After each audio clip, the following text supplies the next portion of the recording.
Good morning, everyone. Welcome back to the channel. I hope that you're having a wonderful day out there, a start to your day, a middle of your day, you're in the thick of it, or you're finding yourself near the end. Whichever place you're at, I hope that you're doing well and having a nice one. As today we explore a little Anton Bruckner. We're going to listen to the first movement here off of his sixth symphony, which was written in 1879. I've never heard of Bruckner. Obviously we're diving into, classical music and classical adjacent music and such, but there's a lot of names I've at least heard of, but I can't say that I've ever heard of Mr. Anton Bruckner, but we're going to explore this. We're listening to this because this was suggested and sponsored by Max. Max, thank you so much for the recommendation. Thank you for the support, and thank you for letting me call you Max as well, because I know you said that a lot of your friends call you Maxie. Thank you for allowing me the permission to call you Max. And I apologize. Sometimes I just abbreviate people's names, and I don't mean anything by it. It's just sometimes where my mind goes. As a matter of fact, I don't know if any... Oh, no, I was about to lie. I was going to say I don't know if anyone's mentioned Bruckner, but I do see that people have at least mentioned his names. Orange Blue, David Chaplain, T. Ken, Gath Grateful, or The Grateful, Matthias, James Stigner Music, Martin Patterson. I see a lot of people have actually mentioned Mr. Bruckner. So I'm excited to go ahead and dive into this one. We're going to pull it up right now on Spotify. We'll discuss it a little bit after. Here we go, guys.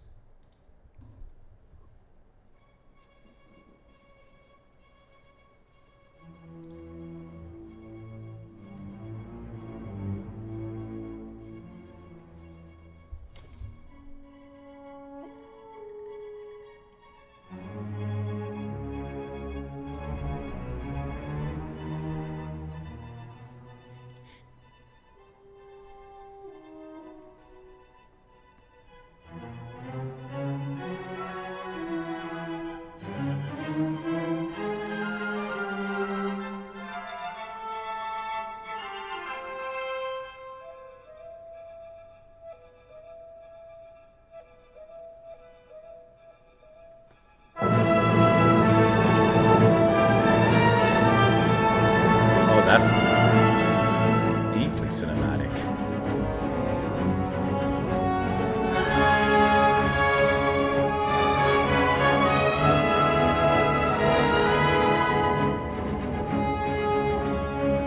That's adventurous. Every respect.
I love how the dramatic gives way to such beautiful and like a open garden almost.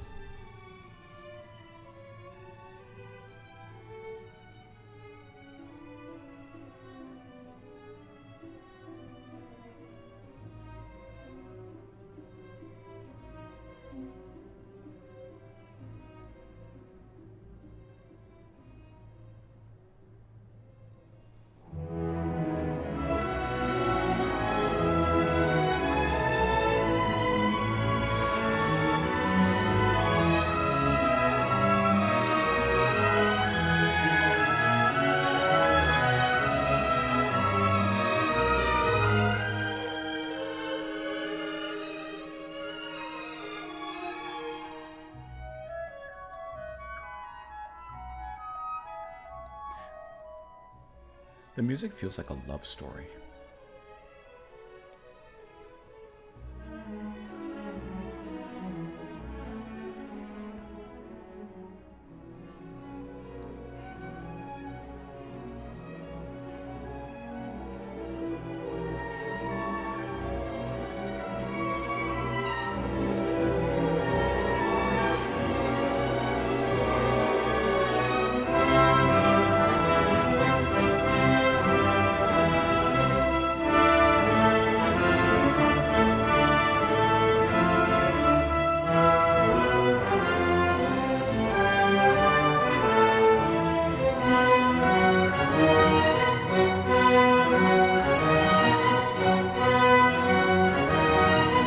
That's a great rhythm to come in.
I love music that I can just get lost in, and this is that. It's just an experience for the ears.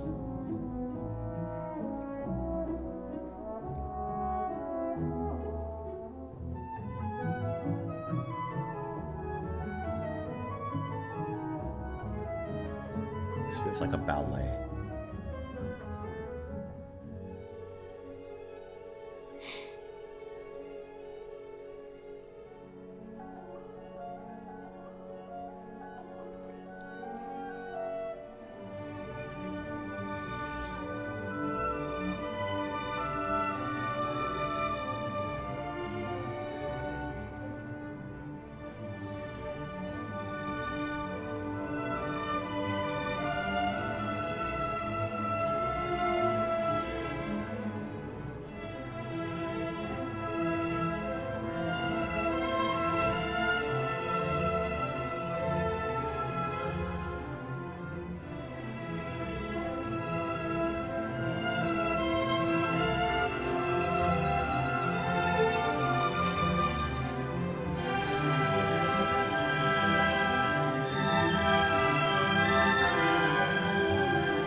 There was that subtle gallop.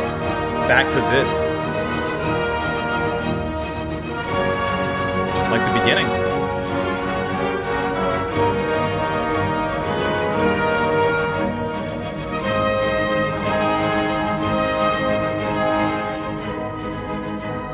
It's a great moment.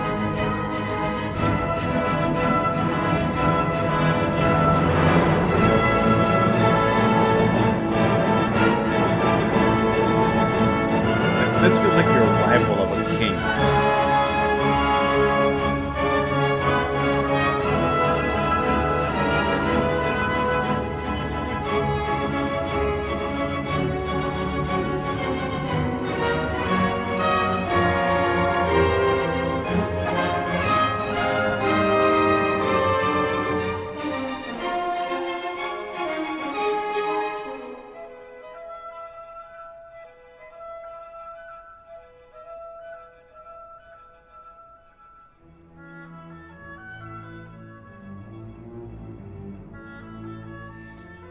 those deeper strings underneath that continue some of the energy from the previous climax.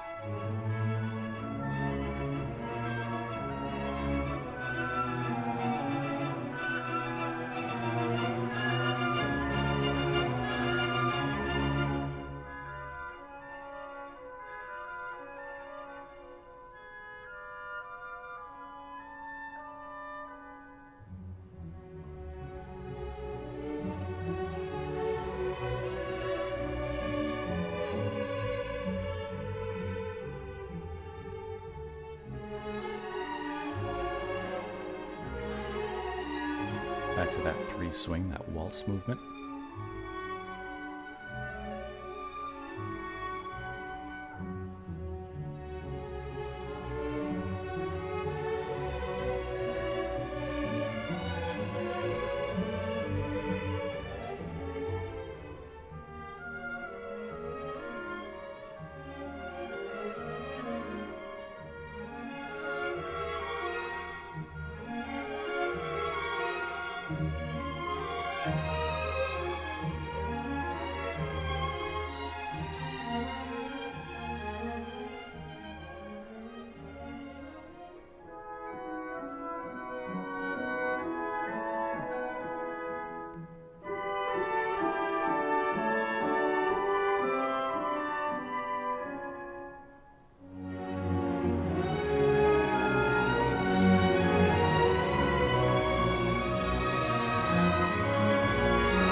There's some really cool melodies happening in this piece as well.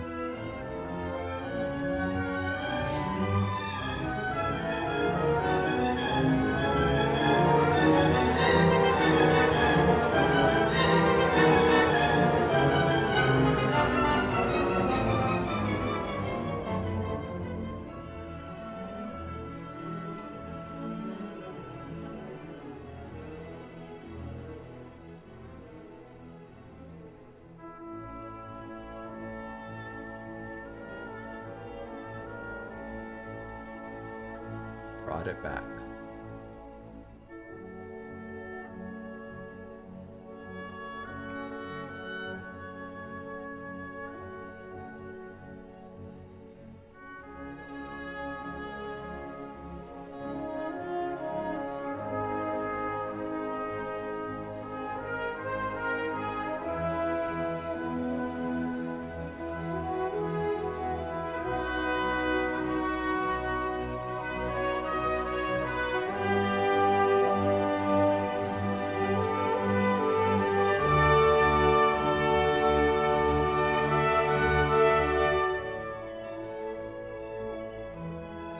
This is like that final mountain climb to see the horizon.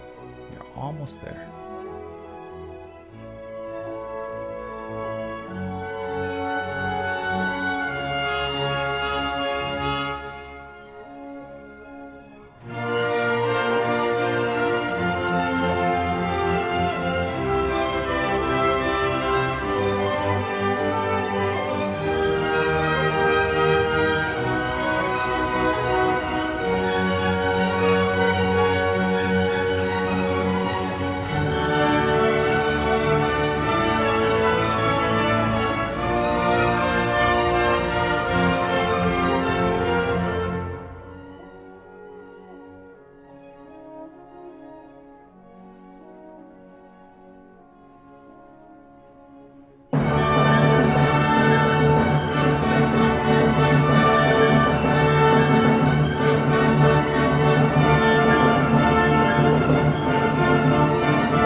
back that original melody. Wow.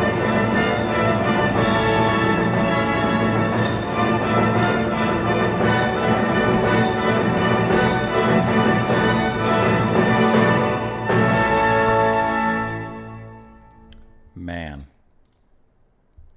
That ending was spectacular. I love how they brought back that original melody from the beginning, that big, brash and adventurous sound, and really tuned it up here in the end and gave it further climactic moments, adding in the percussion, obviously more instrumentation and a stronger power behind it. That was just a really sensational ending to the first movement here.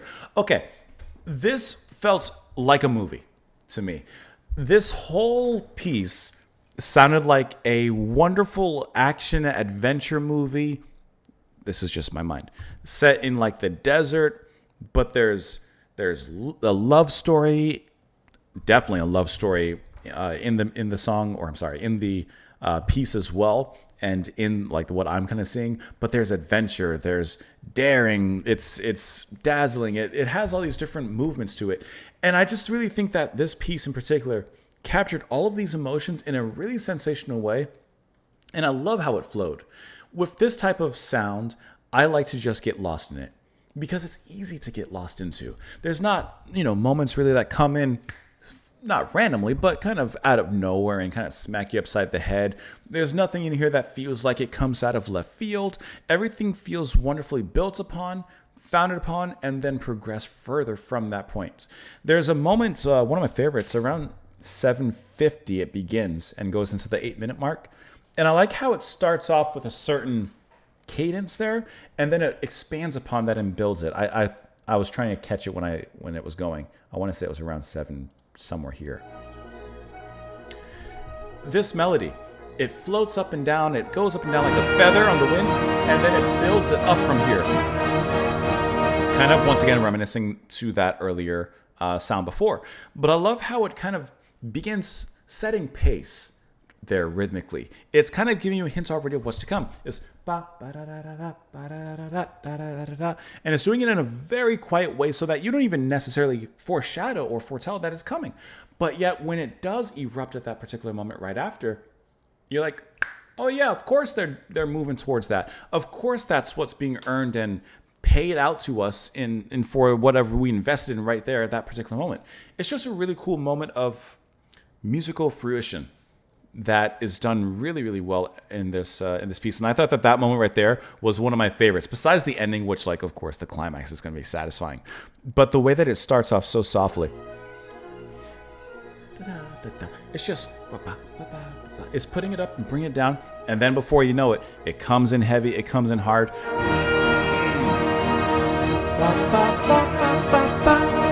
It's catchy too. The melodies are grand, but they get in your ear. They stick in there. And I love how, halfway through this movement, we get a bite of that. We get a bite of the cheeseburger. But by the end, we get the whole thing of fries as well. And I think that this is just stunningly well done. And I'm going to see if I can maybe find... you know what? I've never... excuse me. I've never seen the whole movie. When I was younger, I saw like maybe 45 minutes or so of it. Lawrence of Arabia. And even though I haven't seen the whole movie, this music reminds me of Lawrence of Arabia. I don't know why, but it's kind of given me that epic adventure kind of feel to it. I need to watch that movie. I need to actually sit down one day and watch it because it is something I'm interested in. I just never got back around to it, and it did. This was a me problem at the time when I did watch it at a much younger age. It didn't capture my attention as it should absolutely have. But this was a stunning piece of music, and this melody here that, of course, it builds up to in the beginning, and we hear it throughout as well. Here. Maybe. There it is. It's big, it's dramatic, it's encompassing as anything. And then it's a herald to what's to come. See, there's a few moments like it constantly revisits that kind of sound, that building up quickly but bringing it back down, building up quickly and bringing it down. It's almost like a quick breathing exercise, and we heard that in, of course, at my favorite part too. And it kind of goes back and forth and kind of giving us a lot of that kind of movement, which I thought was really cool. as well in the ending, as we get to this magical, deeply moving. And I like how they give you a little bit of a pause before bringing it back in full regalia there at the end. I thought that this was a really fantastic piece. And like I said, this is the type I like to just close my eyes and get lost in, because there isn't anything that takes me out of the music. It all just continually throws me and brings me in further and further and further to this. Let's look at some of the info, at least for this particular piece of music. We're going to look more, of course, at what we listened to at the first movement. It was dedicated to his landlord. Imagine doing that now. Anton von Olselt-Neuen. Only 2 movements from it were performed in public in the composer's lifetime. Though it possesses many characteristic features of a Bruckner symphony, it differs the most from the rest of his symphonic repertory. Redlich went so far as to cite the lack of hallmarks of Bruckner's symphonic compositional style in the Sixth Symphony for the somewhat bewildered reaction of supporters and critics alike. According to Robert Simpson, though not commonly performed and often thought of as the ugly duckling in his symphonic body of work, it nonetheless makes an immediate impression of rich and individual expressiveness. That is for sure. He began composing his Symphony 6 by the time he had begun composing his Symphony No. 6, only 3 of his symphonies had been performed. His recent premiere of his 3rd symphony had been nothing short of disastrous, receiving an extremely negative, though not surprising review from Eduard Hanslick, given Hanslick's predilection for the works of Brahms. Let's see, the symphonies encompass many techniques, but the one unwavering hallmark of his compositions is a singular formal pattern that underwent very little variation over the course of his symphonic repertory.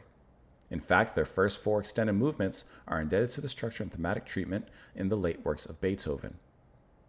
So maybe that's why I said I can just kind of sit with it. Let's look at the piece we listened to here. The movement, in obvious sonata form, opens with the characteristic Bruckner rhythm played in the violins, though Bruckner is careful to maintain the enigmatic atmosphere by indicating a bowing that keeps the bow on the string and therefore prohibits the rhythmic figure from becoming too lively. One then hears the quietly intense main theme, a paraphrase of the main theme of Bruckner's own Symphony 4, stated in the low strings. Okay, and even though I'm not familiar with that, you do hear a gentle pulse subtly, right? Kind of like in my favorite section there. We got a lot of A keys, these keys, this scale, that scale, and stuff there. The beginning of the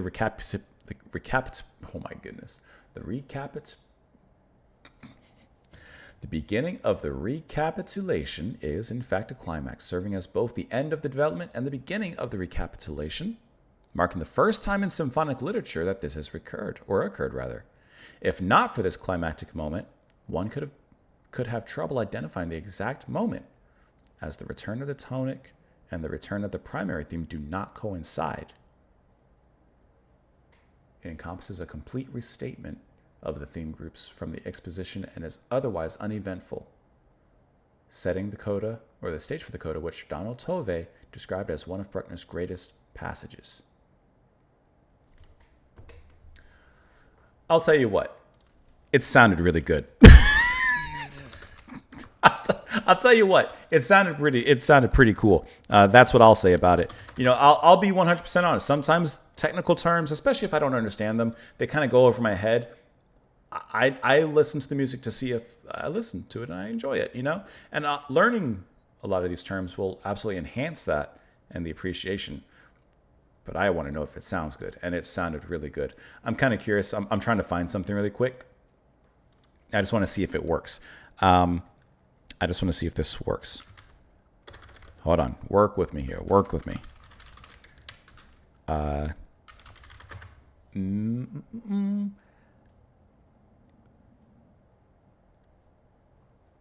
It's not the grand sweeping scene I was thinking. Oh, you know what? It might work. Hold on. Doesn't the music here kind of get right here? Okay. I got to play the music. It's coming. Right about here again.